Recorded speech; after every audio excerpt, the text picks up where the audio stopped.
Hola gente linda, Fernanda Gui here en Radio Tango. If we look back, tango was born in a culture with very clear social rules.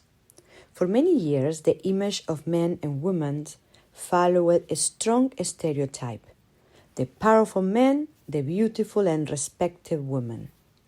But reality was more complex than that. In traditional tango, the man did not force anything, he invited.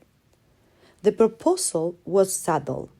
There was time, there was waiting, there was connection.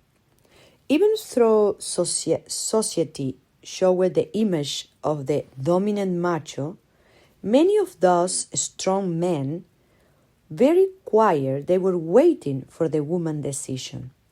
The woman had power in the dance, but it was silent, almost invisible to the outside world.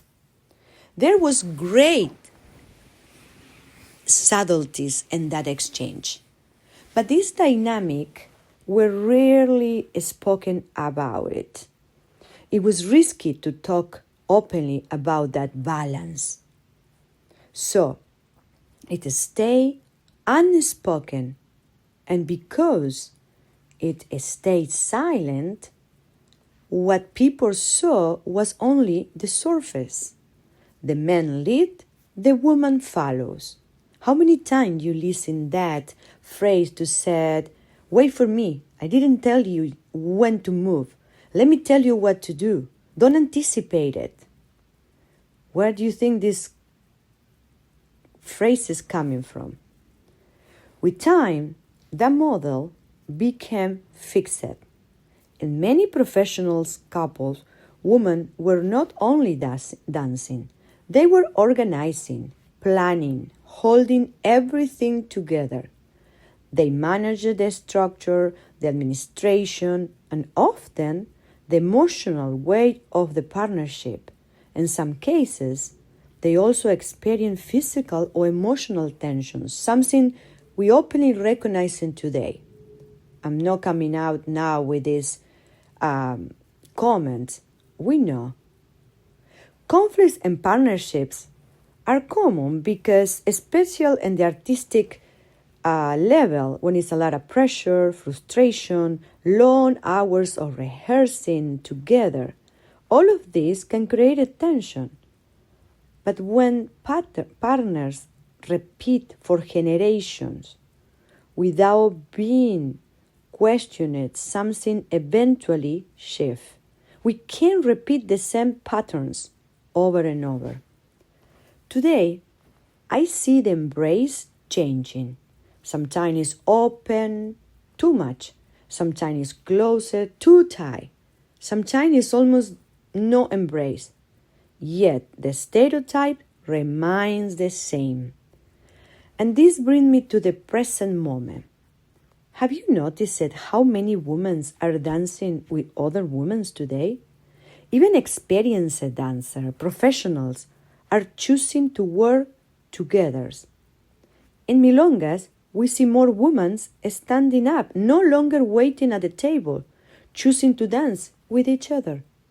So I ask, what is happening? Is it a reaction? Is it a search? Is it a need to express something new? Maybe the body is searching for a different language. Maybe many women did not find enough space inside the traditional model. Or maybe this is simple and natural expansion of the dance. Let me be clear. I am not against male figures. I truly enjoy dancing with a good partner. I appreciate the strength, clarity, and well-crafted invitation.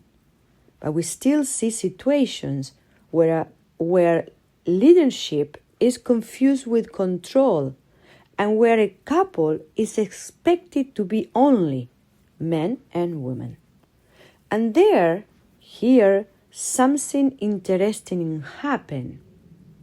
Sometimes, when women take On the other role, the traditional given to men, they copy the external model, using force,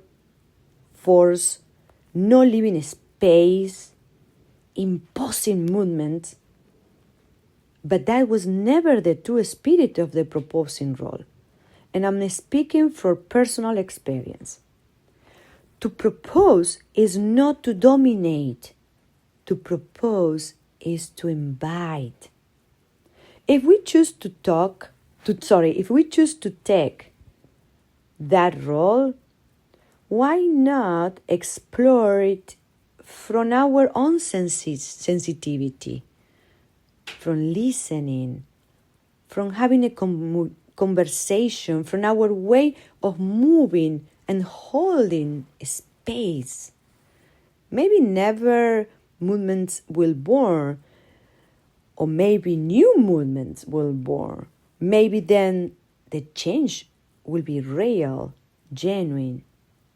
Because if we keep repeating that, the leaders dominate, we are not transforming tango. We are only changing the bodies, not the structure. Today we have the opportunity, women with women, men with men, women with men, men with women, to create a new language, a language that honors tradition, but does not repeat what was never fully understood. I believe in process. I like being part of change, but I also want to understand why change happens, because when we don't understand, we repeat, we imitate. There is a role that proposes and a role that responds. Both can be danced with respect and true listening. Big hug, un abrazo.